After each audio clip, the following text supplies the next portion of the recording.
Bonjour à tous et bienvenue sur cet événement e-live de Build Forward 2020-2021.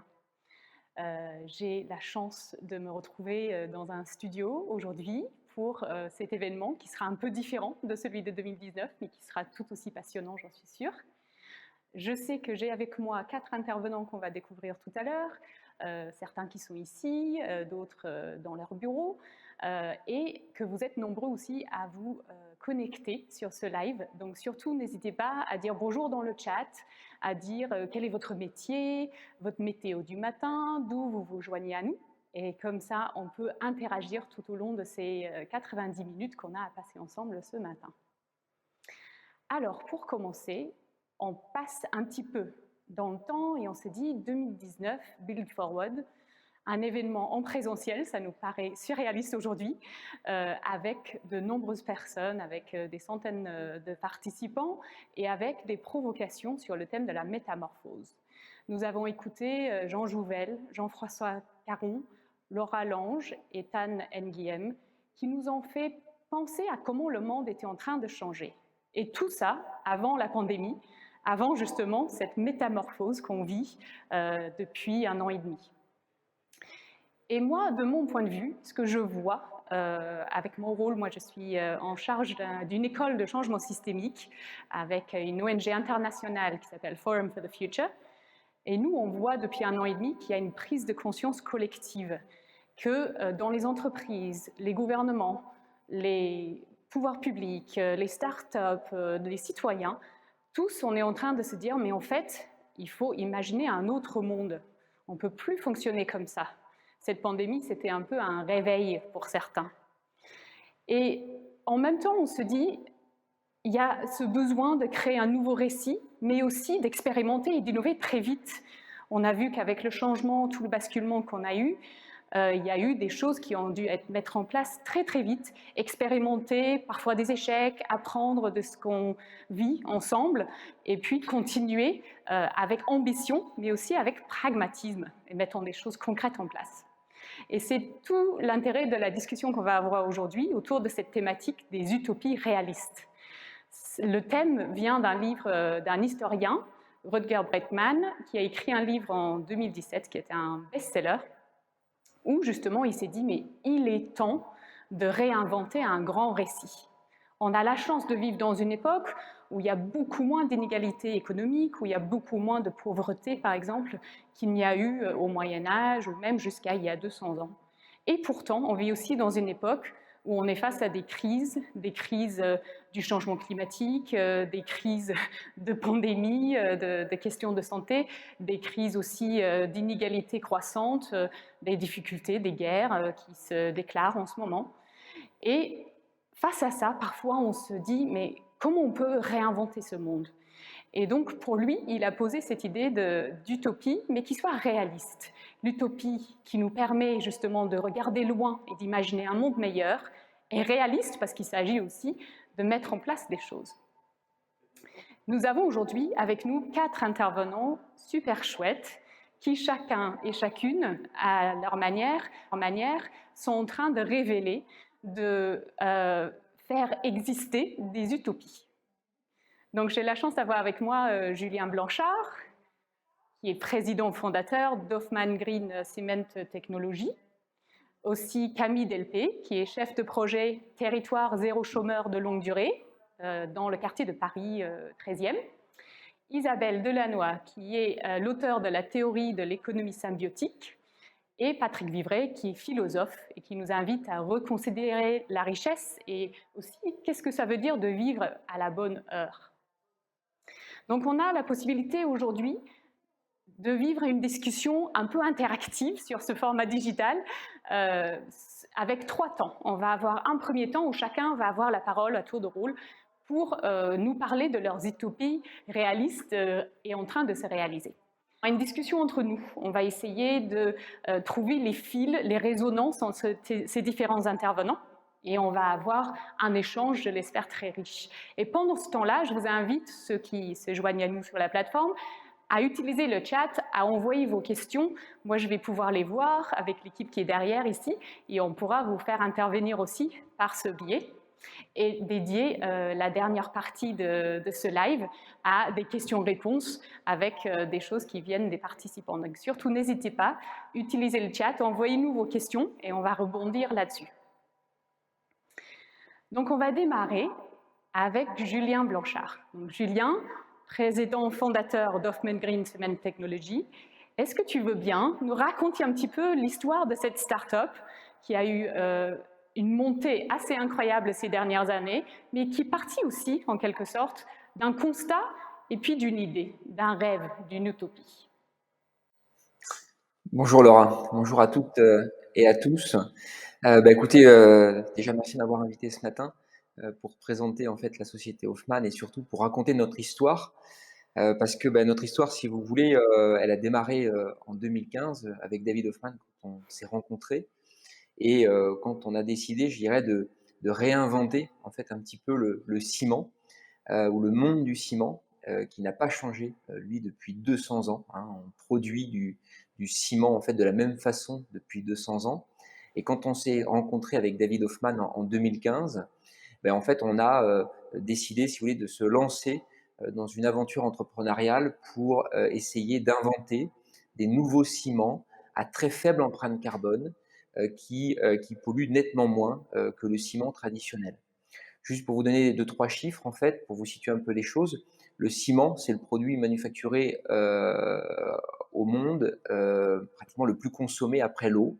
On en consomme 4,6 milliards de tonnes par an, donc soit environ 150 tonnes par seconde. Sauf que quand on produit 1 tonne de ciment, on génère 1 tonne de CO2 dans l'atmosphère. Et donc, au début de l'aventure, en fait, avec David, on était donc deux. Hein, c'était en 2015. David a quitté un grand groupe de l'environnement français. Moi, j'avais d'autres activités dans le domaine industriel. On a décidé de créer, en fait, notre société, donc Hoffman Green Cement Technology. On est installé en Vendée. Et tout a démarré comme ça, pour produire des ciments à très faible empreinte carbone, parce qu'aujourd'hui, les ciments qu'on propose, en fait, à tous les acteurs de la construction, en France, voire même en Europe, ont une empreinte carbone divisée par 5. Hein, donc, on est sous les 200 kg de CO2 par tonne de ciment. Alors, c'est vrai que l'utopie réaliste, quand on a démarré, en fait, on ne s'attendait pas, si vous voulez, à devoir franchir tous ces obstacles, en fait, hein, depuis maintenant presque 6 ans. Parce que il y en a eu beaucoup face à nous sur le financement en fait du projet, sur les soucis administratifs, de certification, de lancements commerciaux, etc. Mais finalement, en fait, on se rend compte, si vous voulez, qu'avec de la volonté, du travail, on peut y arriver. Et c'est vrai qu'en 6 ans, Hoffman Green a franchi énormément d'étapes parce que on est depuis maintenant 18 mois introduit en bourse. On a fait une très très belle levée de fonds fin 2019 pour financer et accélérer encore le développement de la société pour pouvoir, si vous voulez, développer très rapidement les ciments Hoffman et surtout les proposer en fait à un grand nombre d'acteurs de la construction en France pour changer les choses. Parce que c'est vrai que le monde de la construction est un domaine aussi qui pollue assez fortement, hein, donc à cause de ce béton. Et donc aujourd'hui, on offre une véritable alternative en fait hein, au béton traditionnel avec des ciments à très faible empreinte carbone. Alors c'est vrai que cette aventure, si vous voulez, c'est aussi une aventure humaine parce qu'il y a énormément de collaborateurs qui nous ont rejoints depuis 5 ans, qui ont quitté aussi de belles places dans des grands groupes, qui ont aussi pris des risques pour participer, je dirais, à cette transition écologique, à cette transition environnementale qui est nécessaire aujourd'hui pour la planète. Et c'est aussi pour ça que Hoffman Green a une politique RSE, donc très développée, hein, pour ses collaborateurs, mais aussi à travers, si vous voulez, les produits qu'elle fabrique, parce que on se veut une entreprise modèle, vertueuse, à très faible empreinte carbone. Et donc, on fait extrêmement attention aussi bien aux produits que l'on peut fabriquer chez nous, mais aussi à tout notre environnement. C'est aussi le cas, par exemple, dans la construction de notre nouvelle usine en Vendée, qui a démarré maintenant il y a 6 mois. On a choisi en fait le fait de construire une usine verticale qui va faire 70 mètres de haut pour ne pas, si vous voulez, empiéter sur les terres agricoles, en fait, sur les terrains où nous sommes. Donc voilà, donc c'est une succession de choix, une multiplicité de choix qui sont faits en fait au quotidien pour essayer d'être beaucoup plus vertueux dans notre modèle économique et aussi de production. Donc voilà, en fait, un peu en quelques mots, si vous voulez, la présentation de la société Hoffmann. Donc aujourd'hui, en fait, c'est aussi, si vous voulez, synonyme que les choses peuvent changer, hein, dans des domaines qui sont établis, où les choses, elles, n'ont pas forcément évolué. On le voit bien dans ce domaine du ciment, parce qu'on produit ce ciment de la même façon depuis 200 ans.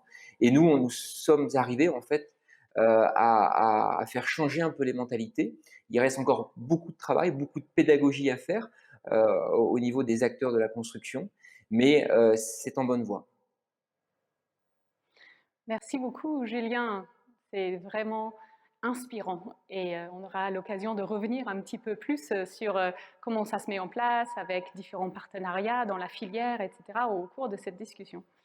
Camille Delpé, qui est chef de projet Territoire zéro chômeur de longue durée, a aussi une utopie réaliste qui se réalise, qui, comme le disait Julien à l'instant, était un peu un pari au démarrage, mais qui est là aussi pour changer les mentalités et une aventure collective, tout autant que cette entreprise du saumon renouvelé.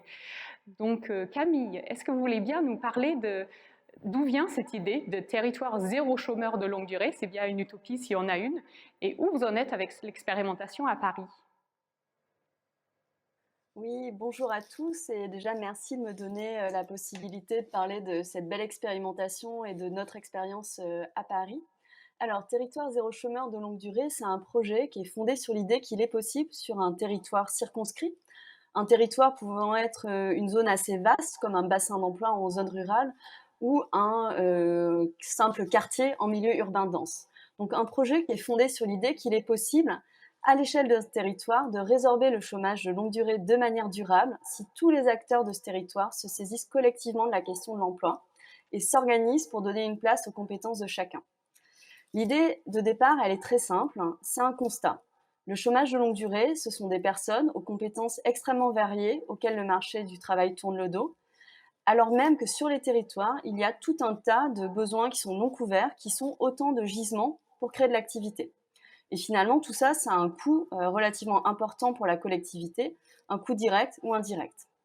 Donc, le projet, c'est donc de considérer ce coût comme une capacité d'investissement et se dire qu'on peut réorienter cette masse financière sur des structures économiques dédiées qui sont créées spécialement sur les territoires, des entreprises qu'on appelle des entreprises à but d'emploi.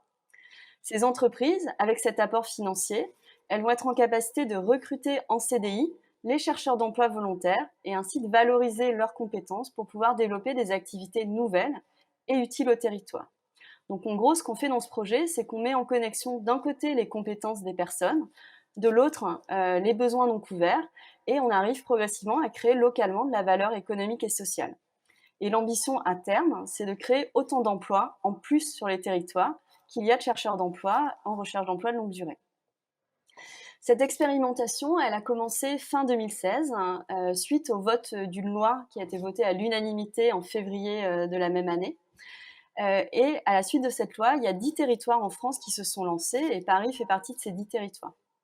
Après 4 ans et demi d'expérimentation, quel est le bilan qu'on peut commencer à tirer? Déjà que les postulats de départ, ils se vérifient. Des compétences très variées, il y en a en nombre sur le territoire et les besoins autour desquels on peut créer de l'activité, il y en a plein aussi. Au bout de 4 ans et demi, la concrétisation sur les territoires, c'est 13 entreprises à but d'emploi qui ont émergé, qui ont actuellement en poste 850 personnes environ, qui sont toutes en CDI. Il faut avoir conscience que pour ces personnes, la signature de ce contrat stable, c'est souvent le premier contrat stable auquel elles ont pu avoir accès dans leur vie professionnelle, et c'est surtout la fin d'une période de chômage de 4 ans en moyenne.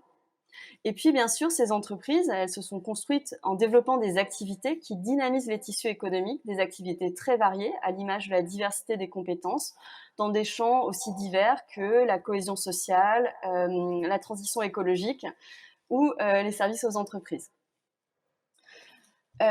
Nous, à Paris, nous expérimentons dans le 13e arrondissement, au profit des habitants de 2 quartiers prioritaires qui sont Bélier-Boutroux et Audinet-Chevaleret. Et on peut dire qu'aujourd'hui, on est à peu près au milieu du chemin. L'entreprise à but d'emploi du territoire, 13 Avenir, Elle compte dans ses effectifs une 60aine de personnes en CDI aujourd'hui. On a également une 20aine de personnes qui aujourd'hui ont pu s'inscrire dans une dynamique de formation et d'emploi en dehors de l'entreprise. Et on a à peu près autant d'emplois à créer pour apporter une réponse à tous les volontaires. Donc encore une 60aine d'emplois à faire émerger sur les territoires. Les activités développées par 13 Avenir, ce sont des activités très variées qui répondent aux besoins locaux des habitants, des entreprises, des associations, des collectivités. Et pour le raconter de manière schématique, on va dire que les champs d'activité investis par l'entreprise sont en lien avec les grands enjeux qui accompagnent les mutations urbaines. Dans le champ des services aux habitants, 13 Avenir a pu développer des activités sur l'accompagnement au vieillissement, la lutte contre l'exclusion, plus récemment des activités autour de la lutte contre la précarité alimentaire avec le développement d'une offre de restauration solidaire ou encore des activités de lutte contre la fracture numérique. 13 Avenir, c'est aussi beaucoup de services et d'activités en lien avec la transition écologique. On pourrait citer des activités de cyclo-logistique, de collecte et de tri des déchets, ou encore l'installation sur le territoire d'ateliers de réemploi, avec une menuiserie qui produit du mobilier en bois de palette récupéré en circuit court dans le quartier, ou un atelier couture qui revalorise différents matériaux textiles. Vous l'aurez compris à travers ma présentation, Territoire zéro chômeur de longue durée, c'est un projet dont l'impact est extrêmement varié et fort sur les territoires. Ça va bien au-delà de la création d'emplois. C'est un projet qui dynamise le tissu économique, qui participe à renforcer la cohésion sociale, qui réduit les inégalités. C'est aussi une expérimentation et installer un cadre expérimental sur un territoire, ça ouvre un formidable terrain pour pouvoir innover et faire émerger des nouveaux projets dans le champ de l'innovation sociale ou de l'innovation environnementale. Et puis, c'est aussi un projet qui est fondé sur de la coopération et qui renouvelle les manières de faire ensemble et qui installe vraiment le sujet de la production d'emplois comme un enjeu collectif. Et peut-être pour finir, je voudrais préciser que le projet Territoire zéro chômeur de longue durée, c'est un projet qui va s'étendre. Il y a une loi qui a été votée fin décembre 2020 qui, au-delà de permettre aux 10 premiers territoires qui sont engagés dans l'expérimentation depuis 5 ans de continuer et qui va permettre dans les 3 prochaines années à une 50aine de territoires de se lancer. Et nous, à Paris, on a 4 arrondissements qui sont les 17e, 18e, 19e et 20e arrondissements qui aujourd'hui travaillent à la construction d'un projet pour faire un territoire zéro chômeur sur une partie de leur périmètre. Voilà, je m'arrête là et je vous remercie. Merci beaucoup Camille. Voilà, c'est chouette d'entendre tant de créativité, la diversité des différentes activités, le fait que du coup ça s'inscrit aussi dans une loi, que les expérimentations commencent à s'essaimer. Et c'est super d'avoir ce regard de l'innovation qui part d'un changement de mentalité, justement, de façon de regarder quel est le coût du chômage et de dire mais en fait, est-ce qu'on ne pourrait pas en faire un investissement? C'est vraiment un changement de paradigme. Et je vais passer la parole à Isabelle Delannoy, qui est auteure de la théorie de l'économie symbiotique. Isabelle, on a entendu en fait 2 témoignages d'innovation vraiment super créatifs, des innovations durables, mais qui n'ont pas l'air d'avoir grand-chose à voir l'un avec l'autre. On a du ciment décarboné d'un côté, en Vendée, avec une super usine verticale, avec un faible emprunt sur le territoire. Et on a aussi, de l'autre côté, à Paris, en plein centre urbain, une expérimentation autour d'un changement de regard sur les chômeurs de longue durée et sur le rôle des pouvoirs publics dans ce qui pourrait être possible.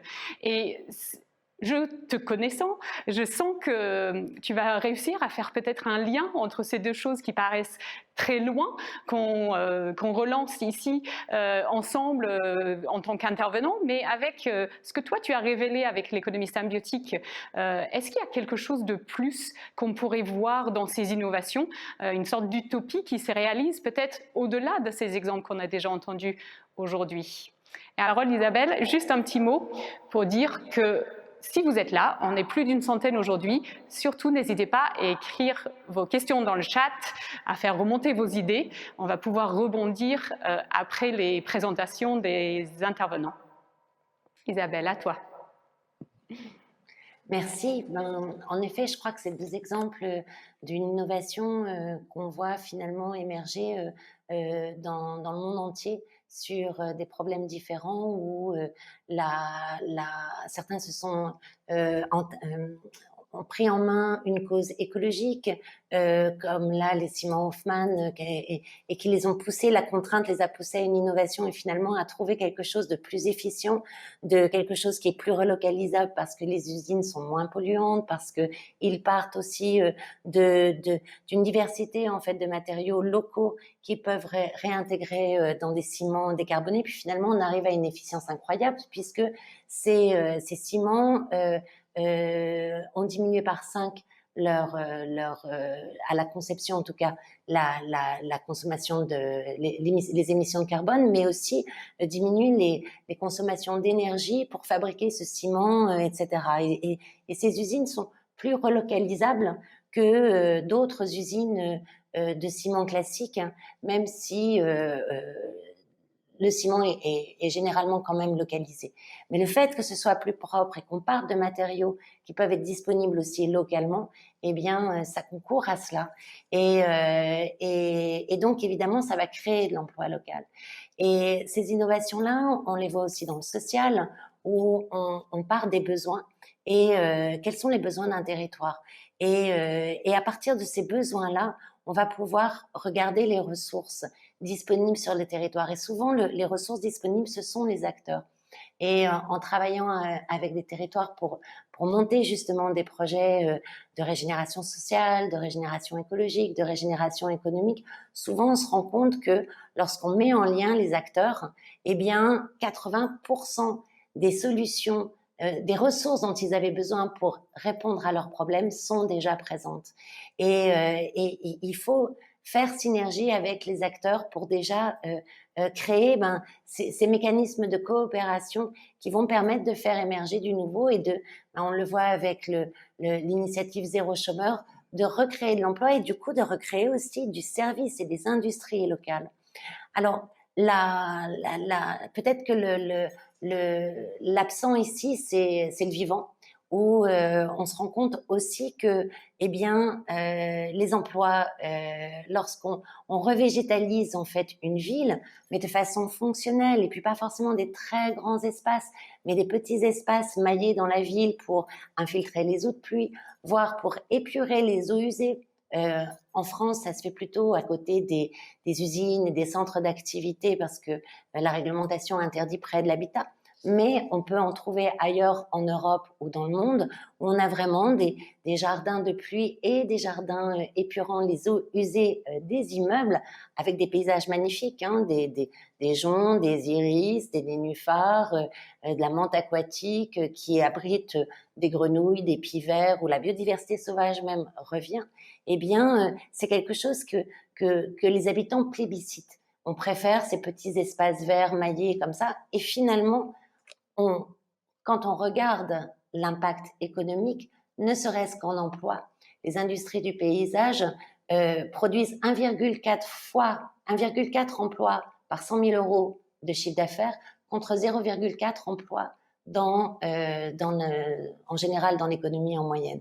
Et donc, vous voyez, on a cette façon de régénérer le vivant pour des fonctions, cette façon de régénérer le social pour des fonctions, cette façon de régénérer la matière pour des fonctions qui à la fois produit plus d'emplois, qui sont non délocalisables, produit plus de qualité parce qu'on diminue les pollutions, pas seulement de CO2, mais aussi par des processus plus propres qui font qu'on peut réintégrer aussi les usines beaucoup plus près des villes et des centres d'habitation, donc diminuer aussi la mobilité, produire des emplois en pleine ville. Et on a les voies comme ça d'une réindustrialisation possible des territoires où de plus en plus on voit des industries arriver où non seulement on peut réutiliser des déchets pour faire de la nouvelle matière première, mais aussi on peut réutiliser des composants pour pouvoir les réintégrer dans les objets de nouvelle génération et pour pouvoir ensuite faire des cycles fermés qui se passent au niveau local, puisque les composants ou la matière circule localement. Et donc, on a les voies comme ça vers plus de propreté, vers une régénération globale et de la société et des humains vers des nouveaux emplois beaucoup plus intéressants aussi, parce que beaucoup plus innovants, c'est ça qu'on voit là, qui correspond aux besoins locaux, mais aussi la régénération écologique de nos territoires pour en faire des vrais bassins de vie agréables à vivre et qui vont avoir des effets énormes sur l'économie, ne serait-ce que sur l'emploi, mais on pourra en avoir bien d'autres. Donc oui, on a en ce moment l'opportunité d'une nouvelle économie qui n'est plus extractive, mais qui est régénérative, qui se développe dans tous les secteurs d'activité, qui correspond à ces mêmes principes de partir des besoins, d'allier la diversité des ressources, de rentrer en coopération, de former des écosystèmes vivants, des écosystèmes sociaux, des écosystèmes industriels qui vont pouvoir travailler ensemble pour créer en fait une économie très productive et étonnamment quitter en fait cette sorte de globalisation mondiale où des composants sont produits à un endroit et dès qu'il y a un bateau qui se bloque dans le canal de Suez, c'est une industrie dans le monde entier qui s'effondre, avec au contraire des centres en fait de reproduction et de réassemblage local, moins polluants, plus fournisseurs d'emplois et beaucoup plus résilients.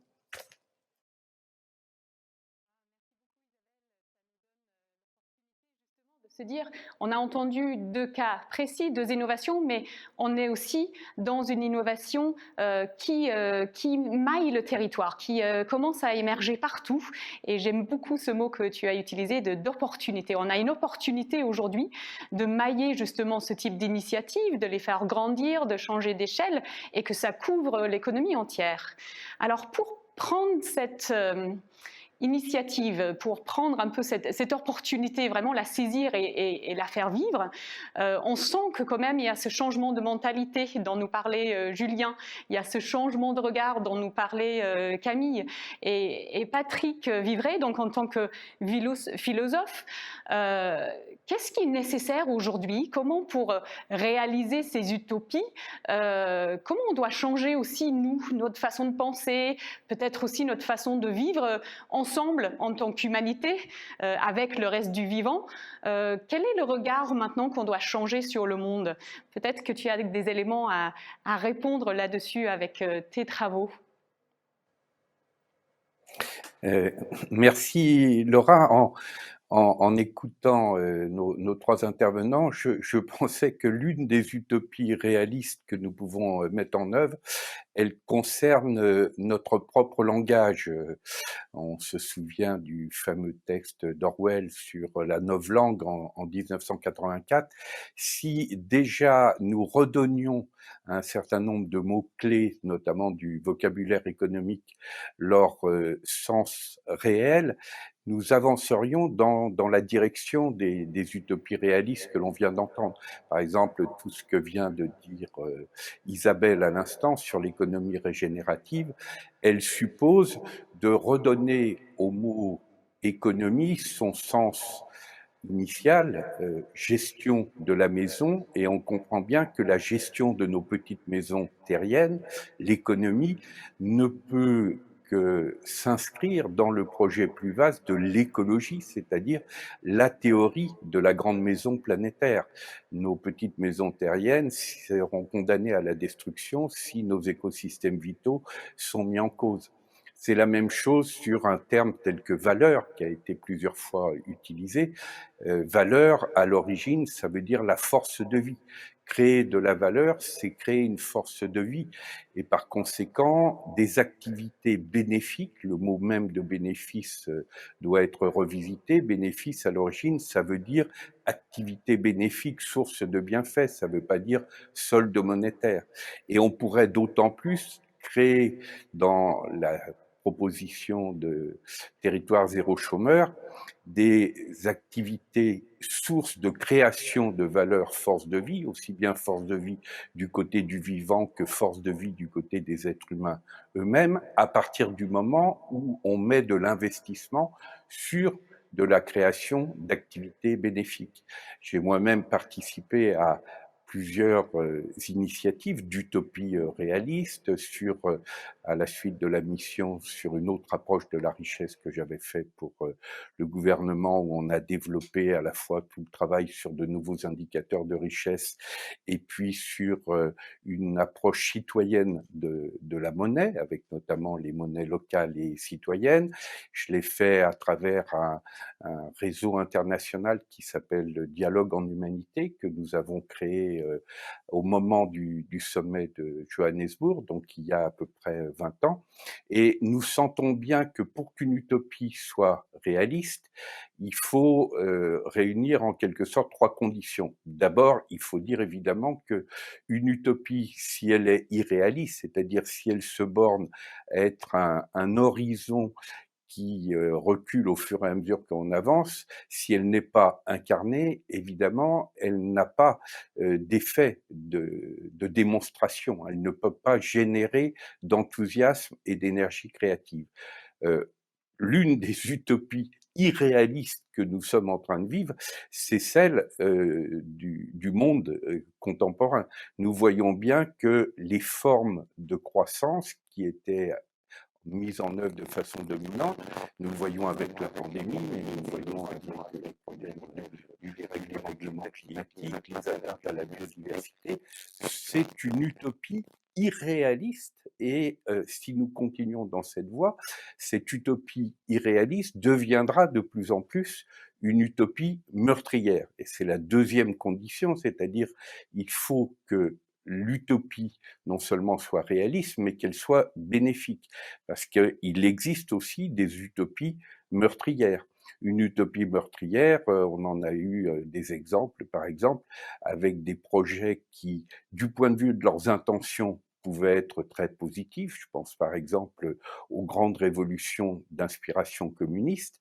Et puis, comme on l'a vu sur le terrain, avec la révolution chinoise, avec la révolution soviétique, avec le rôle des Khmers rouges au Cambodge, se transforme en utopie meurtrière. Et donc, ça suppose une troisième condition qui est de lier la question de l'éthique de conviction et de l'éthique de responsabilité. C'est-à-dire, le propre d'une utopie réaliste, c'est que non seulement elle cherche à s'incarner, non seulement elle se pose la question de ses effets bénéfiques et elle ne se contente pas d'exprimer une intention, elle vient travailler sur l'éventuel effet pervers de ses intentions positives.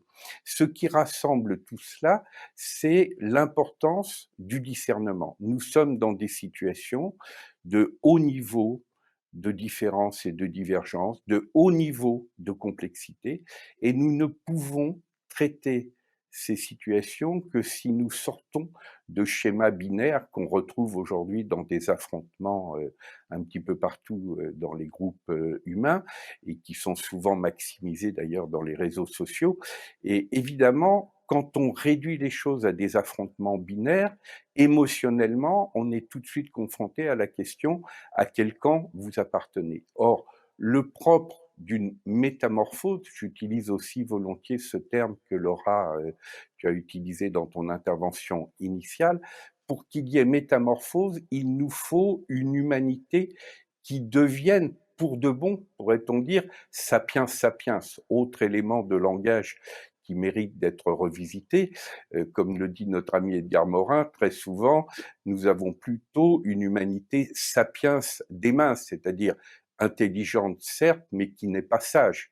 Et si nous devons aller vers une humanité qui soit à la fois intelligente, mais d'une intelligence contributrice, parce que l'intelligence destructrice, elle peut parfaitement être au service de la destruction du vivant ou de la destruction des humains. On le voit avec les armes de destruction massive.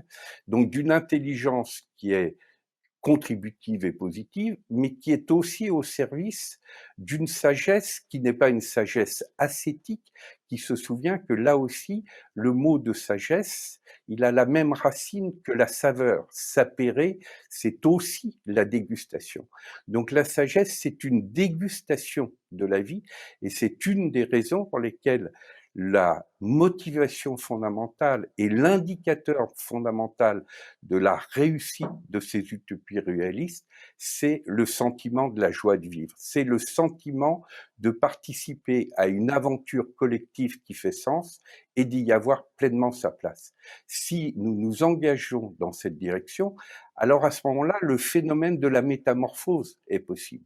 Et je rappelle que dans la métamorphose, par exemple dans l'exemple fameux du papillon, la métamorphose ne se produit que si ce qu'on appelle les cellules imaginales, c'est-à-dire la représentation du futur désirable possible qu'est le papillon, si la part du désir est supérieure à la part de peur. La peur qui, du point de vue de la chenille, est que, évidemment, pour elle, le papillon, c'est la fin de son monde.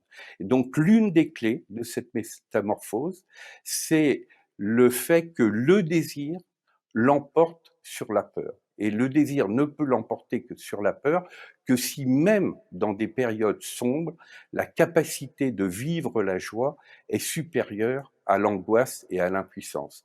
J'ai eu la chance d'être ami avec Stéphane Hessel et souvent je posais la question à Stéphane, je disais, quand tu étais aux portes de la mort, qu'est-ce qui faisait que malgré tout tu avais cette énergie de vie? Il me répondait, c'est grâce à la poésie. Et alors même qu'il ne savait pas si le lendemain il n'allait pas être envoyé en chambre à gaz, il se récitait par cœur des poésies qu'il était encore capable à 95 ans de réciter en plusieurs langues. Eh bien, c'est cet art de vivre à la bonne heure, même dans des situations difficiles, qui, je crois, peut nous amener vers une humanité plus humaine, une humanité qui allie pour de bon le sapiens de l'intelligence au sapiens du bien vivre et de la sagesse. Merci beaucoup Patrick, et j'accueille avec joie cette invitation à la joie de vivre et cette prise de hauteur par rapport à des utopies qu'on a entendues concrètes un peu plus tôt dans la matinée. Et on va passer en fait là à une petite phase de discussion entre nous cinq. Et moi, une des choses que j'ai relevées en fait à travers toutes vos interventions, c'est cette idée d'aventure collective, c'est ces mots autour de la coopération.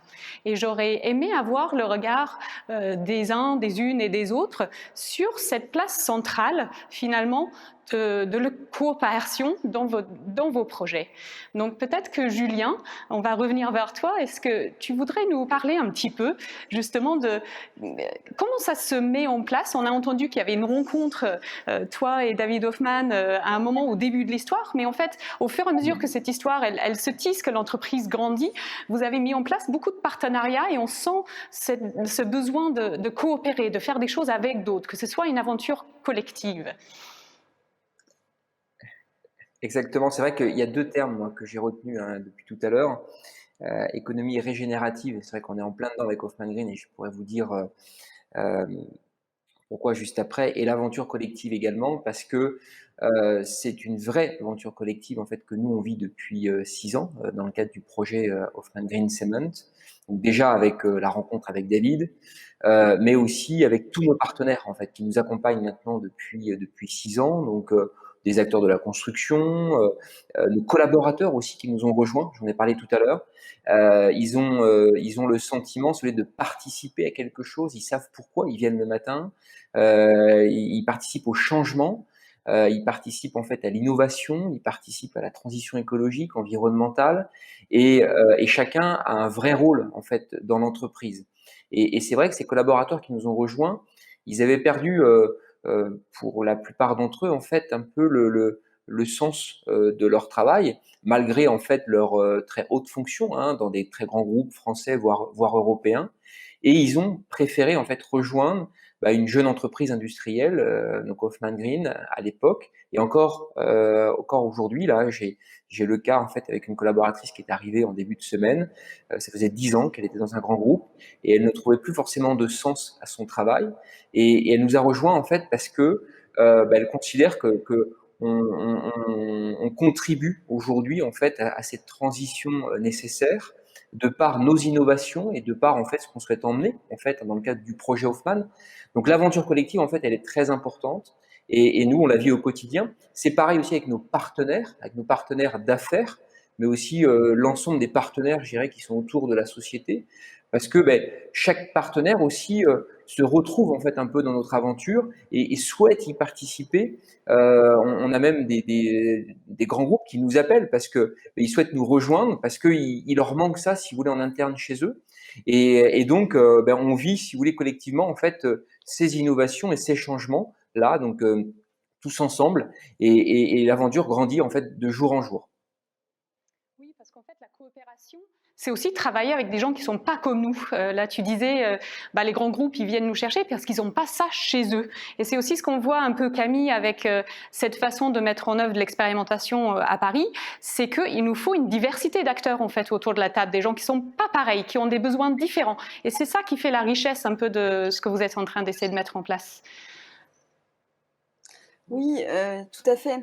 En fait, territoire zéro chômeur, enfin, comme son nom l'indique, c'est une démarche qui se construit à l'échelle d'un territoire, voire d'un micro-territoire. Je vous disais, à Paris, on est dans le sud-est du 13e arrondissement, on est vraiment à une petite échelle. Et vraiment, le projet, c'est cette idée qu'à l'échelle d'un territoire, on peut créer une dynamique de coopération entre la diversité des acteurs qui composent le territoire. Et quand je dis diversité des acteurs, c'est aussi des acteurs publics, que des acteurs de l'emploi, que des habitants, que des entreprises. Et en fait, c'est cette idée de faire se rejoindre les acteurs autour d'une ambition commune qui est de bâtir le plein emploi.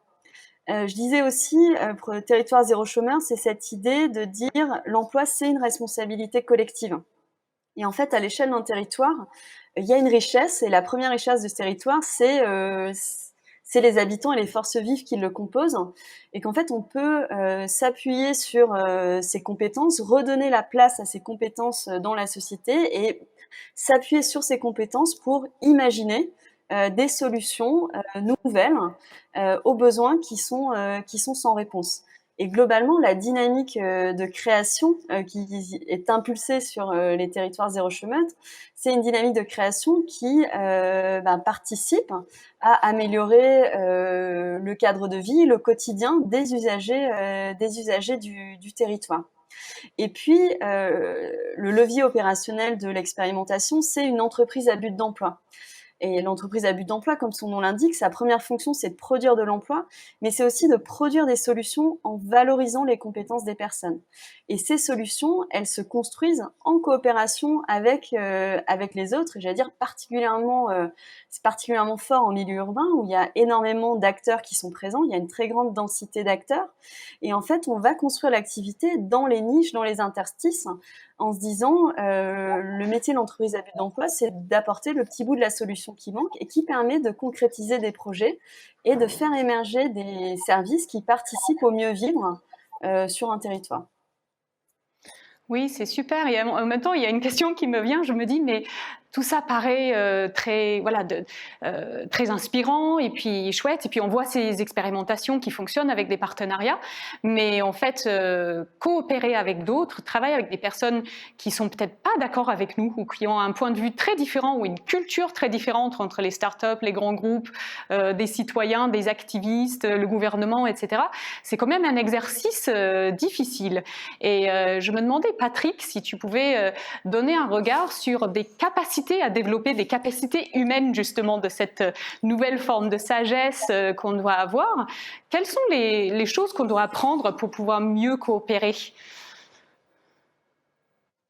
Alors, l'une des choses que l'on doit apprendre, c'est ce que nous appelons dans plusieurs réseaux citoyens l'art de construire des désaccords, c'est-à-dire de considérer que ce qui est toxique dans un groupe humain, ça n'est pas le désaccord, ça n'est pas la différence ou la divergence, c'est le malentendu, le soupçon, le procès d'intention.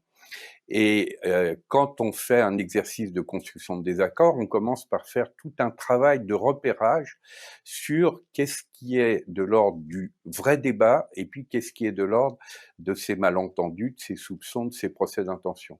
Et quand on avance dans cette direction, à ce moment-là, non seulement il y a une qualité d'écoute, il y a une qualité de connaissance supérieure, parce qu'on apprend davantage dans un groupe qui a des différences et des divergences que dans un groupe qui est totalement uni, mais on se rend compte à ce moment-là que la différence est une chance, est une richesse. On utilise souvent là aussi la métaphore qui consiste à dire il nous faut dégager les pépites des désaccords de la gangue des malentendus, des soupçons et des procès d'intention. Et à ce moment-là, quand on arrive au traitement du désaccord proprement dit, on peut venir repérer ce qui, dans la position différente de la sienne, on le considère comme un élément central à prendre en compte. Pas forcément pour changer d'avis, mais pour reconnaître l'importance de cet élément-là qui, en fait, renvoie à plusieurs facettes de la réalité. Donc, c'est exactement ce qu'évoque Edgar Morin quand il parle de complexité, c'est la capacité de monter en qualité de connaissance et en qualité de relation, parce qu'on ne peut réussir ce type d'exercice que si l'on se met en situation d'écoute d'autrui, d'écoute de sa différence. Pour construire les aventures collectives, il nous faut commencer par savoir quelles sont les histoires des différents projets, comme nous sommes là en train de le faire avec les différentes histoires qui nous sont racontées. Il faut commencer à se mettre en situation d'écoute. Et c'est seulement quand on a fait ce travail d'écoute, qu'on a repéré ce que le poète antillais Édouard Glissant appelle les identités racines des uns et des autres, que l'on peut rentrer dans l'aventure collective qui va consister à construire un projet commun, mais un projet commun qui ne sera sous la domination de personne. Et ça, c'est effectivement une aventure collective qui devient tout à fait passionnante et qui se nourrit de ces différences, voire de ces divergences. Et justement, ça nous fait poser la question de comment, justement, dans ces projets, vous avez peut-être travaillé sur les désaccords aussi. Comment on arrive à identifier les besoins et les attentes non résolus sur un territoire alors qu'ils sont si divergents, et comment on arrive à aller vers quelque chose qui peut faire sens ensemble dans autant de complexité. Et Isabelle, tu as peut-être un autre exemple à nous partager sur une économie symbiotique qui se met en place quelque part, où justement, sur un territoire, il y a cette construction de coopération. En fait, je reviens de Guadeloupe, où on a été appelé par plusieurs acteurs, et parfois des tout petits, mais qui ont en commun de vouloir faire une Guadeloupe, une vision d'une Guadeloupe symbiotique. Et au fur et à mesure, on a rencontré les universitaires, les grandes entreprises, les assos, des élus, des entrepreneurs du territoire, et l'identité commune, elle est très très forte. On appartient à son territoire en fait. C'est vrai, on travaille avec une vallée, on a travaillé avec une vallée pyrénéenne, c'est la même chose. On a travaillé dans une plaine en Picardie, une petite ville de 5000 habitants. C'est l'attachement à un lieu de vie, à une communauté de vie, elle est extrêmement importante. Et je crois aussi que ce fait de pouvoir être contributif, de pouvoir être positif, d'avoir un impact positif, comme le disait Julien, c'est sûr que c'est très motivant. Qui a envie d'être dégénératif? On préfère, si on vous dit vous voulez faire partie d'une économie régénérative ou d'une économie dégénérative, lequel vous fait lever le matin? Lequel vous donne le plus de sens, vous donne le plus envie d'innover? Et ce qui est très important aussi dans tous ces exemples, c'est de respecter l'intégrité des acteurs, parce qu'on n'a pas tous la même culture, on n'a pas tous les mêmes opinions, et il y aurait toujours une tendance à vouloir fédérer. Allez, venez sous mon drapeau. Mais pourquoi l'autre va dire mais pourquoi pas sous le mien? Et non, il faut arrêter de vouloir fédérer. Il faut en fait mailler et chercher justement à respecter nos désaccords et chercher ce qui nous transcende tous, les accords qui nous transcendent tous, qu'on porte en commun. Et puis, vous avez beau avoir les mêmes valeurs, vous allez être content de vous retrouver une fois, deux fois, trois fois. Et puis au bout d'un moment, vous allez dire, écoute, j'ai autre chose à faire en fait. J'ai adoré te voir, mais je vais pas pouvoir venir pour la prochaine réunion, etc. Il faut des intérêts communs. Et il faut pas avoir peur de parler de ces intérêts communs. Je trouve ça absolument enthousiasmant de se dire qu'on peut avoir une économie qui répond à l'intérêt général. Et parce que on fait des affaires, on va nourrir l'intérêt général. Alors qu'aujourd'hui, évidemment, dans une économie très extractive, que ce soit écologiquement ou socialement, ça ne va pas de pair. Donc, on a l'impression qu'il faut choisir ou entre le bien-être de la société ou entre faire des affaires. Et je crois qu'il faut qu'on affirme haut et fort et que on peut avoir une économie qui est productive, qui est efficiente, où chacun en vit et qui est bonne pour et la société et la planète. C'est important de se raconter ça, parce que comme le disait Patrick tout à l'heure, on a besoin de joie et on a besoin de désir. Et donc, on a besoin de retomber amoureux, en fait, de retomber amoureux d'une société commune.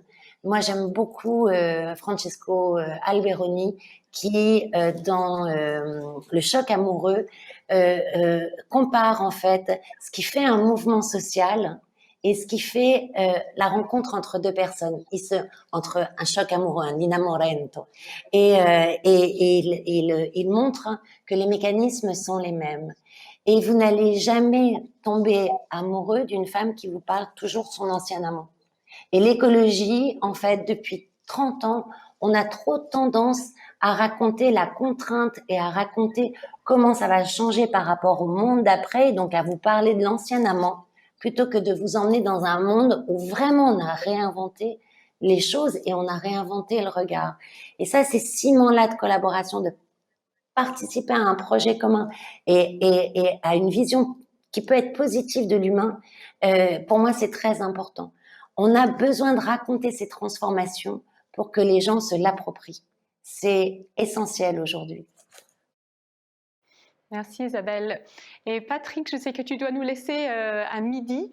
Donc j'ai une question qui est venue en fait des participants et surtout n'hésitez pas à poser vos questions dans le chat. On va justement venir à ce moment où on va pouvoir échanger un peu plus avec vous tous par le biais de la plateforme. Et il y a cette question qui est venue, mais alors, voilà, ça semble grand, c'est des grandes idées, c'est changer de paradigme, changer de façon d'être, de façon de penser. Quel premier pas conseilleriez-vous à chacun de nous? Est-ce que Patrick, tu as, avant de partir, une pensée sur ce qui pourrait être justement un premier pas, quelque chose de concret dans lequel les uns et les autres, on peut s'engager sur cette voie? Pour moi, le premier pas, c'est justement de nous poser la question, qu'est-ce qui est source de désir, donc d'énergie créatrice? Qu'est-ce qui est source de joie?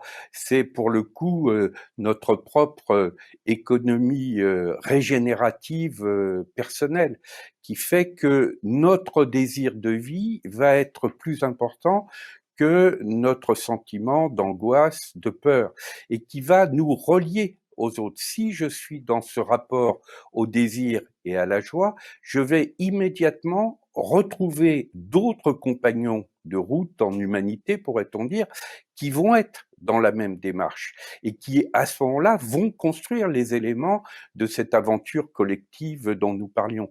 Et là, il y a un lien direct entre les enjeux proprement personnels et les enjeux collectifs. Moi, j'ai participé à beaucoup de forums sociaux mondiaux et notamment le 2e forum social mondial qui s'est tenu à Porto Alegre avait lancé tout un travail autour de ce qu'on appelait l'axe TPTS. TPTS voulait dire transformation personnelle et transformation sociale ne doivent pas être opposés, ils sont au contraire profondément complémentaires parce que nous ne pouvons avancer dans la voie non seulement d'une économie régénérative, mais d'une politique régénérative, d'une démocratie régénérative, d'une humanité régénérative dans son rapport à elle-même et au vivant, que si chacun et chacune d'entre nous est en même temps capable de faire triompher ce désir et cette joie plutôt que ce sentiment d'amertume ou d'angoisse et d'impuissance. Merci beaucoup Patrick et puis on te souhaite une bonne fin de matinée. Merci d'avoir été avec nous et nous on reste ensemble avec Julien et Camille et Isabelle pour continuer à discuter autour de cette thématique des utopies réalistes et pour répondre aux questions aussi qui commencent à remonter de la plateforme et de plus de 100 participants qui sont là avec nous ce matin. Moi, j'aurais envie en fait qu'on se voit ensemble et qu'on passe dans quelque chose de libre, justement sur comment faire un petit pas, comment faire une petite avancée, alors que ça semble si complexe, ça semble si disruptif pour l'innovation. Justement, Julien, tu nous disais que le ciment était fabriqué de la même manière depuis ses débuts et pendant 200 ans.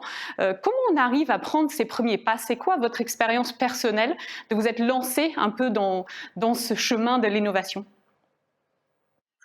Oh ben, le chemin d'innovation, il est assez complexe, je dirais, et assez long finalement. Faut être persévérant, faut jamais lâcher, faut y aller aussi étape par étape. Je pense que aussi l'une des clés en fait de la réussite d'un projet très innovant, c'est le fait de se contenter de chacune des étapes en fait, hein, donc même des petites étapes, hein, en fait, le fait d'y aller pas à pas et de se contenter aussi des choses positives parce qu'il y a également des freins, des obstacles au quotidien qui sont pas faciles en fait à relever. Mais si on se contente en fait de ces petits pas qu'on fait chaque jour, finalement on se rend compte qu'on avance, qu'on fait aussi avancer les autres avec nous, et ça c'est très important. Et moi je voulais juste revenir sur deux termes encore une fois qui m'ont marqué en fait, le fait de plus mailler que fédérer. Ça je suis d'accord avec ça parce que dans une équipe comme celle d'Hoffmann, aujourd'hui c'est à peu près 35 collaborateurs qui emmènent un projet très important, hein, dans le domaine du ciment. Ces 35 collaborateurs, ils ont des profils très différents en fait, hein. Vous avez des ingénieurs, vous avez des prescripteurs, vous avez donc des commerciaux, des techniciens, voilà. Et l'objectif en fait, hein, qui est le mien et celui de David Hoffmann au quotidien, c'est de mailler en fait chacune de ces compétences et d'arriver quand même à faire travailler ensemble l'ensemble de ces collaborateurs pour atteindre les objectifs.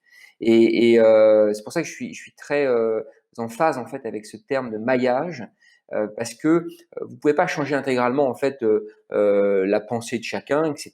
Et en fait, ils viennent travailler dans une entreprise au quotidien, mais vous essayez de capter le mieux de chaque collaborateur, et c'est pour ça que cette expression de maillage me plaît bien. Et c'est exactement ce qui se passe en fait, hein, chez nous, chez Hoffmann, depuis maintenant presque 6 ans. Il y avait aussi un second terme qui m'a aussi assez marqué là dans les dernières interventions, l'intérêt général. En fait, c'est vrai que quand on arrive à allier l'écologie en fait avec l'économie, on se rend compte que on va vers un monde meilleur. Et c'est vrai que principalement en France, on a beaucoup opposé en fait l'écologie et l'économie depuis 30 ans.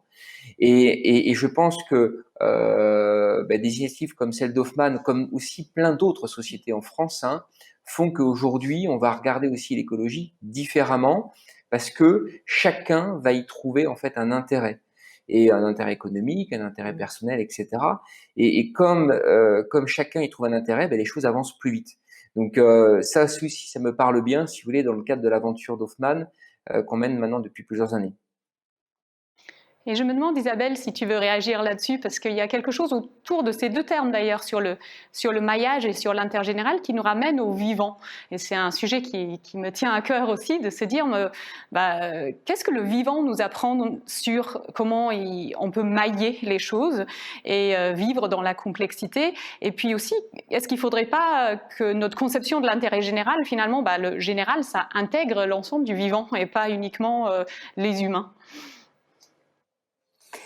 Oui, alors, si on prend un exemple comme de la permaculture qui se sert de la diversité en fait des êtres vivants et de leur diversité en fait des fonctions qu'elles peuvent apporter et de la diversité des besoins, toutes n'ont pas les mêmes besoins, toutes n'ont pas les mêmes apports, certaines sont des grandes, d'autres des toutes petites, certaines ont des enracinements longs, eh bien c'est en les maillant que l'une va permettre de répondre aux besoins des autres. Et dans une forêt comestible, toutes les espèces ne peuvent pas être comestibles parce que certaines ont des fonctions support, justement.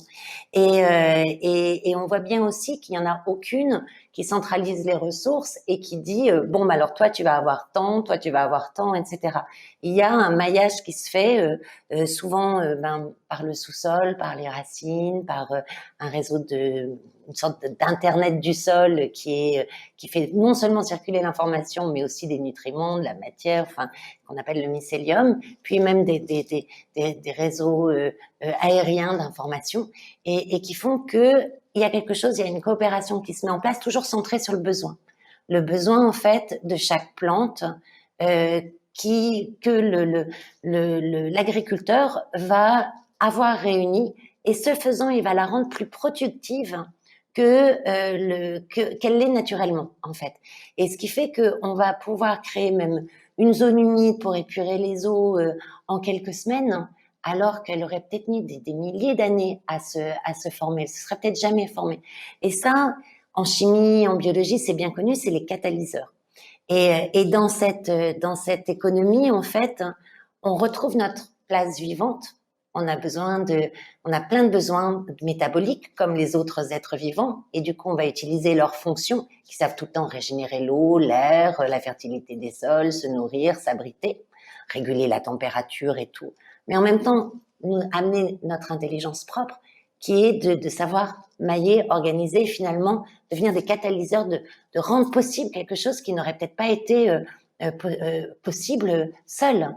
Et ce qui fait que, même on le voit, on s'est créé des sols à flanc de montagne, on s'est créé des sols à la marge des déserts, on va dire des excellents vers de terre aussi.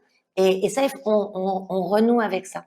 Et moi, j'aimerais bien justement entendre Camille là-dessus sur ce que disait Patrick, si elle ressent en fait ce désir plus que la peur. On est chômeur longue durée, donc dans un environnement qui est très cher, Paris, etc. Donc j'imagine que ça devait pas être facile. Et je me demandais en fait à quel point justement cette joie, ce sentiment de joie, est-ce que ça a été un des ingrédients de la collaboration? Si je peux me permettre de poser une question.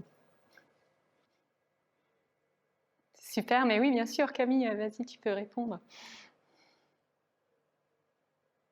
Alors, ce qui est assez fondamental, je pense, dans Territoire zéro chômeur, c'est qu'on aborde la question de l'emploi complètement différemment de la manière dont ça s'aborde sur le marché de l'emploi classique. En fait, on repart des personnes et on repart de leur potentiel, de leur motivation, de leurs envies professionnelles et de leurs compétences. Et en fait, à la base de Territoire zéro chômeur, il y a un questionnement qui est qu'est-ce que vous savez faire, qu'est-ce que vous voulez faire, qu'est-ce que vous avez envie d'apprendre. Et donc ça, c'est un facteur de mobilisation et qui remet les personnes avec ce qu'elles ont à apporter et ce qu'elles veulent apporter un peu au centre de la construction de l'emploi. Ça, c'est une première chose. Ensuite, l'autre chose qui est assez fondamentale, c'est, je vous disais, l'activité, elle se construit en réponse à des besoins locaux. Et donc, on s'investit à travers les compétences qu'on a envie de mettre au service de son territoire, et on remet aussi la notion du sens au cœur de l'investissement professionnel. Et ça me paraît assez fondamental. Et puis, on reste quand même sur de l'emploi qui est construit en proximité et dont on perçoit aussi les impacts et les effets. Et ça, ça apporte, en tout cas, les équipes, quand elles en parlent, elles le mettent beaucoup en avant. Ça apporte un sentiment de fierté, un sentiment d'utilité, et c'est aussi ça qui permet de faire changer les regards sur ce qu'est le chômage, d'une part, où en fait on regarde plus, on regarde toutes ces compétences finalement qui étaient présentes et cette richesse qui était présente sur les territoires, et pour des raisons extrêmement variées, parce on considérait qu'elles étaient un peu déqualifiées parce qu'elles n'avaient pas été utilisées pendant longtemps. C'était des compétences qui n'existaient plus. Et en fait, ce qu'on démontre au quotidien, c'est que ces compétences, c'est toute une richesse, et à partir de laquelle on peut créer plein de choses nouvelles à partir du moment où on ouvre ce terrain, qui est ce terrain de création qui est le cadre expérimental. Une autre question pour toi qui nous vient en fait d'un de nos participants sur la plateforme. Quel est le rôle alors pour le politique, sachant qu'ils sont souvent plus conservateurs qu'innovants? Le rôle du politique, il est au cœur aussi de Territoire zéro chômeur, puisque on est sur des projets, on est aussi sur un projet d'action publique et sur une manière de produire de l'emploi et d'apporter une réponse au chômage de longue durée qui est différente et qui, de fait, implique le politique. Je vous le disais, le politique, il est impliqué à plein de niveaux, hein. On est sur un projet qui s'inscrit dans le cadre d'une loi, donc ce cadre expérimental, il existe parce qu'il y a des élus à l'Assemblée, au Sénat, qui ont voté à chaque fois à l'unanimité pour se laisser la possibilité de travailler différemment sur la question du chômage de longue durée et d'apporter un projet qui est complémentaire de ce qui est fait sur les questions d'emploi. Et puis au niveau local, les acteurs qui sont qui sont animateurs de cette dynamique de mobilisation et de coopération locale, ce sont les acteurs publics et les collectivités qui sont pleinement partie prenante de l'expérimentation et qui en sont les porteuses sur les territoires.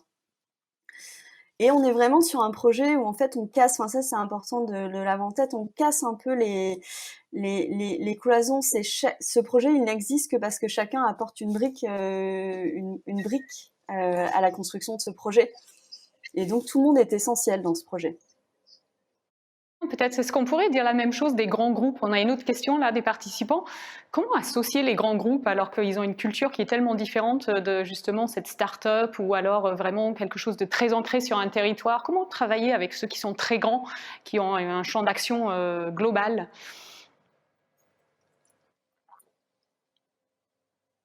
Moi, je peux citer des exemples là-dessus, mais Julien, Je peux éventuellement juste intervenir, oui, sur en fait, les grands groupes, si vous voulez, ils sont conscients de leur faiblesse vis-à-vis de l'innovation de rupture. Ils ont trop d'habitude, ils ont trop de lourdeur en fait interne pour être dans l'innovation vraiment de rupture. Je le vois bien nous avec les acteurs avec qui on travaille dans le domaine de la construction, que ce soit des groupes comme Eiffage, comme Bouygues, comme d'autres. Donc c'est pour ça d'ailleurs que tous ces grands groupes français, tout domaine d'activité confondu, vont chercher la vraie innovation dans des startups, dans des jeunes entreprises en fait industrielles ou innovantes, parce que ils sont vraiment conscients de leur problématique à ce niveau-là. Et bon voilà, parce qu'ils se sont construits comme ça, ils ont des mécanismes internes qui font que globalement, si vous voulez, toute innovation ou tout changement est bloqué ou morte avant d'être née. Et c'est souvent en fait des discussions que j'ai eues moi avec les dirigeants de ces grands groupes qui sont conscients de ces problématiques et ils souhaitent d'ailleurs les faire évoluer en fait en interne chez eux, mais ils sont confrontés également, si vous voulez, à leurs équipes en place, etc., etc. Donc, ce sont des difficultés que nous on n'a pas chez nous dans des jeunes entreprises. Donc c'est pour ça qu'ils viennent capter cette innovation chez nous. Et Isabelle, tu avais aussi un autre exemple peut-être de comment justement associer des petits et des grands dans ces expérimentations? On a un problème, c'est que en fait, les petits, ils innovent beaucoup, mais ils s'épuisent. Et les gros, ils arrivent, ils ont une capacité structurelle à déployer, mais ils viennent écraser en fait l'innovation. Et quand des grands groupes aussi incorporent des startups, souvent ils détruisent en fait, ils n'arrivent pas à conserver ce qui faisait l'innovation du petit innovant. Et on a des exemples qui, je pense à Fashion Green Hub à Roubaix par exemple, qui a associé des gros du textile avec des créateurs locaux, avec aussi des nouvelles technologies dans un tiers-lieu du textile dédié à l'innovation et avec des nouvelles technologies de la conception 3D des vêtements, de l'automatisation de la découpe, etc. Et qui est en même temps extrêmement lié au pouvoir politique local, à la ville en fait. Et aujourd'hui, ça fait 3-4 ans maintenant qu'ils sont là-dessus, ça marche très bien. Ils ont vraiment réussi à garder l'innovation des créateurs et à garder la force en fait de déploiement des grosses entreprises textiles du Nord. Ces grosses entreprises ont appris de ces nouvelles modes de conception et des créateurs. Et maintenant, ils sont en capacité, en fait, d'apporter une alternative à ce qui va se déployer là très très bientôt, où Alibaba et Amazon préparent la mode personnalisée avec des entreprises, des industries en fait sur ordinateur et des centres de production locaux qui vont activer selon des commandes où vous allez pouvoir personnaliser vos vêtements. Avec évidemment un mécanisme de redistribution de la valeur comme on le connaît chez Amazon et chez Alibaba, donc assez peu regardant de tout ça, et au contraire en permettant là aussi de créer en fait des initiatives local, maillant en fait et l'usager et les petits créateurs et les grands groupes et les villes, hein, les collectivités locales, et qui en plus est duplicable partout et qui, grâce au numérique, va permettre aussi finalement de pouvoir commander peut-être un créateur à un endroit donné qui va être réalisé à un autre endroit donné et personnalisé en étant une fabrication locale dès lors qu'elle peut se déployer. Donc vous voyez, on a la possibilité en fait, par à la fois ce réseau numérique et à la fois la capacité des fabricants, des collectivités, des petits et des grands, de s'unir à des endroits donnés, de pouvoir créer là aussi un maillage qui va pouvoir répondre à une industrie qui est en train de profondément se transformer et qui apporte un moyen concurrentiel, y compris sur les coûts, de quelque chose qui reste une industrie locale. C'est très, très important ça en ce moment. Oui, on sent bien que là, on arrive dans le monde de demain. Et on a une question que je trouve très importante qui a été posée aussi sur la plateforme, c'est comment toucher les plus jeunes? On parle d'utopie, on parle de ce monde de demain, d'innovation, mais qu'est-ce qu'on fait avec les plus jeunes dans nos sociétés et notamment avec notre système éducatif? Ça peut être intéressant d'entendre vos points de vue par rapport à comment associer les jeunes.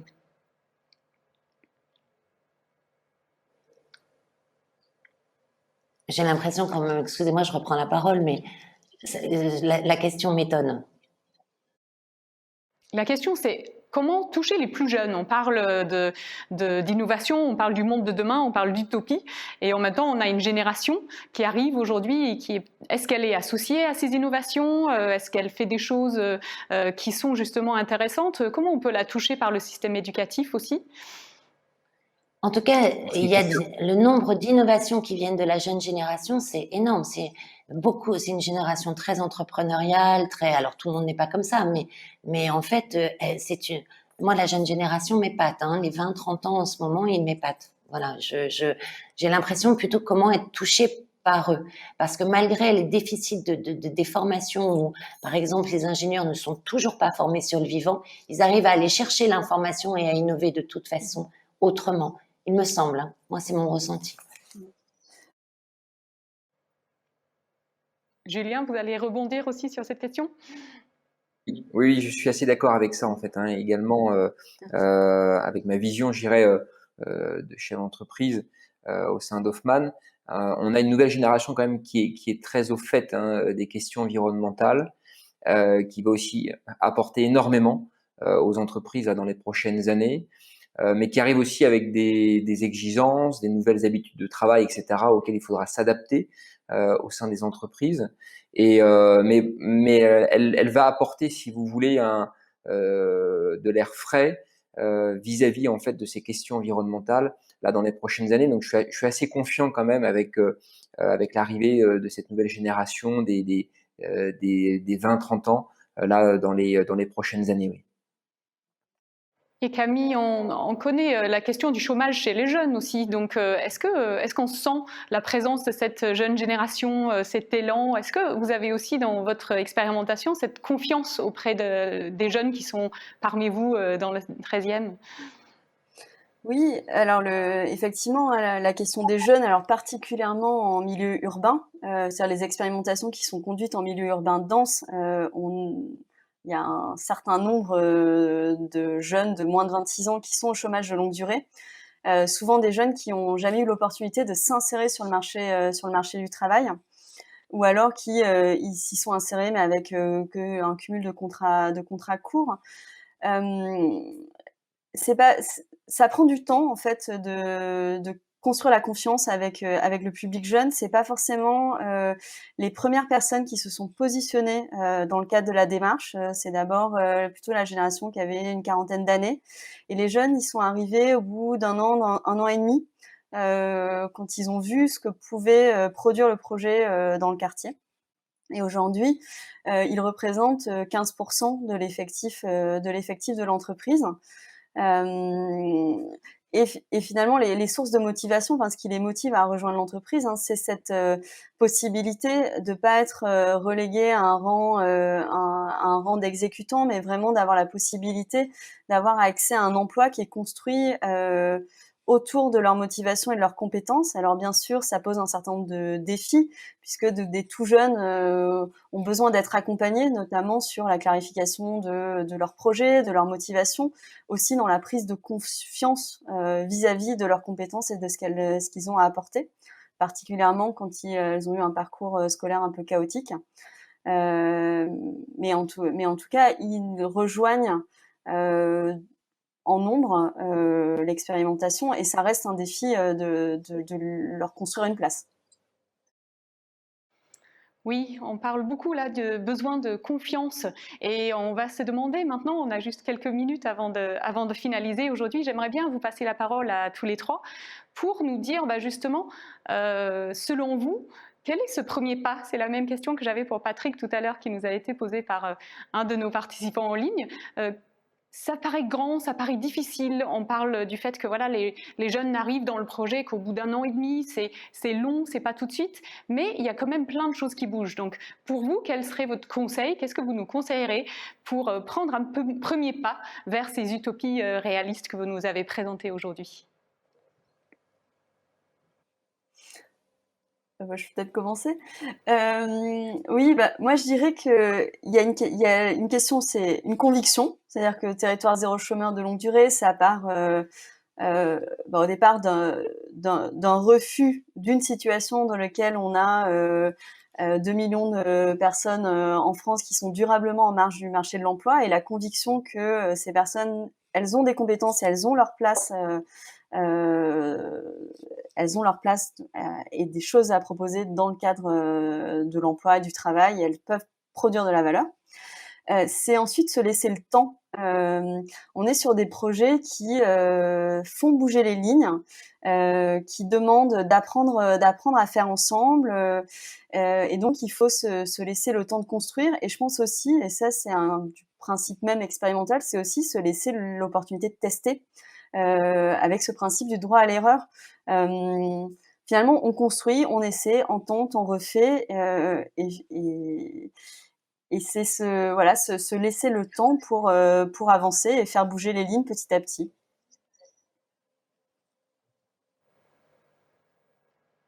Julien ou Isabelle, votre conseil? On est sur le droit à l'expérimentation, on est sur rester sur ses convictions. Et de votre côté?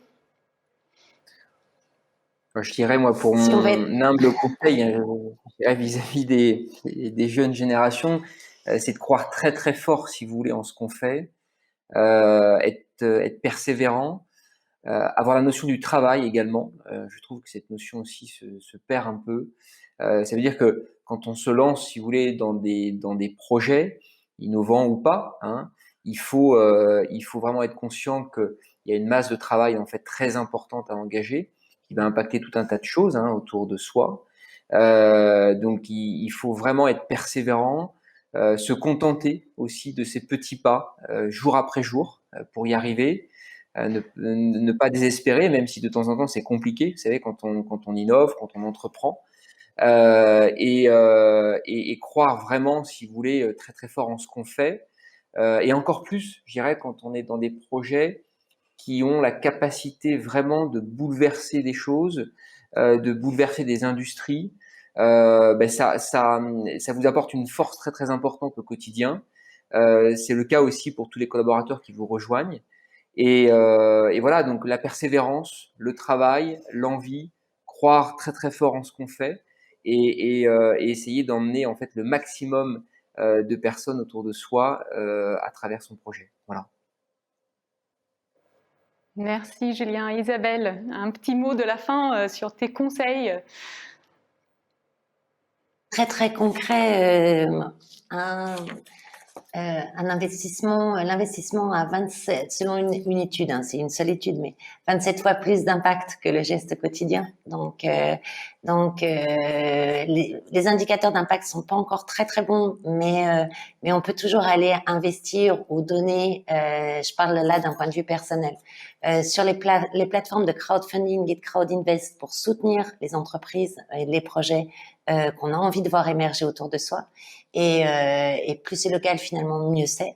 Plus ça a de l'effet, en fait, sur la circulation de la richesse autour de vous.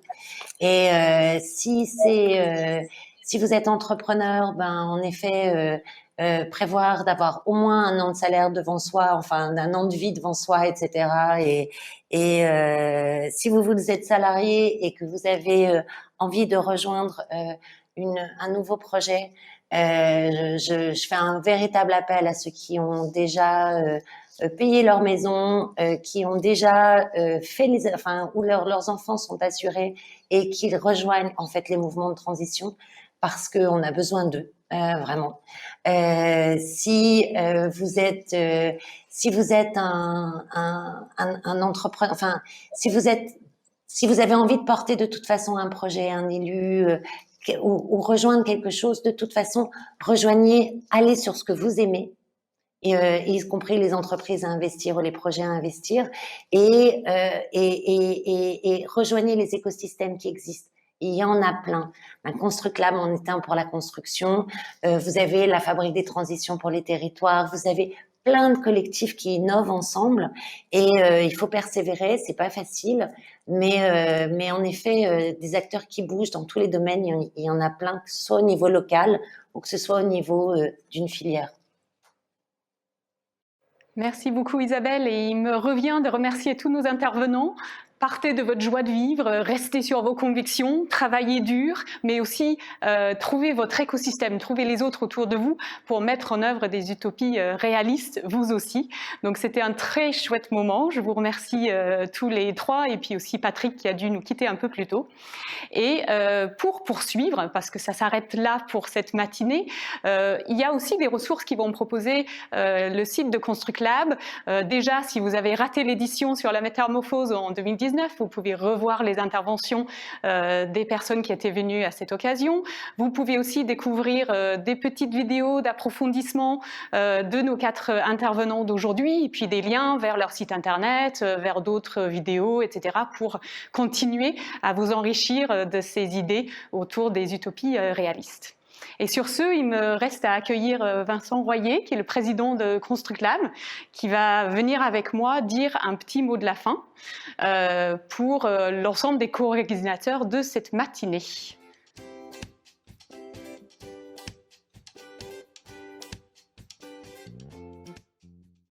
Bonjour à toutes et bonjour à tous. Vous proposez un événement et un moment, la tête dans les étoiles et les pieds sur terre. C'était notre ambition avec les co-organisateurs de cet événement. Je vous souhaite d'y avoir pris beaucoup de plaisir. On a parlé d'amour, on a parlé de papillons, on a parlé d'emploi, on a parlé de ciment, on a parlé d'empreinte carbone. Les ingrédients étaient réunis. Je voudrais remercier encore une fois Julien et Camille pour nous avoir montré qu'une idée apparemment irréaliste ou utopiste peut prendre réalité. Vraiment, merci beaucoup. Je remercie Isabelle et Patrick de nous avoir éclairés sur les conditions qui peuvent permettre de rendre possible ces utopies. Je rappelle, comme l'a dit Laura, que pour plonger au cœur de vos identités racines, nous allons mettre à disposition des vidéos très rapidement sur le site de Construclab pour que les auditeurs puissent en savoir un peu plus sur vous et sur vos expériences. Je voulais aussi te remercier, Laura, de nous avoir accompagnés tout au long de cette aventure qui a commencé il y a assez longtemps, et d'avoir apporté ton savoir-faire sur la création des liens, et on a vu à quel point tu excelles dans la création de liens. J'ai découvert ton talent d'animatrice. Un grand bravo pour ça, et merci pour ton implication et ton investissement. Je vous souhaite à tous une excellente fin de journée. Merci beaucoup d'avoir participé, merci beaucoup d'avoir contribué en posant vos questions. Vous pourrez retrouver l'intégralité de cette manifestation sur le site du Construclab. Et puis, je nous souhaite pour le prochain Build Forward de nous retrouver en vrai dans une date à venir. À très bientôt.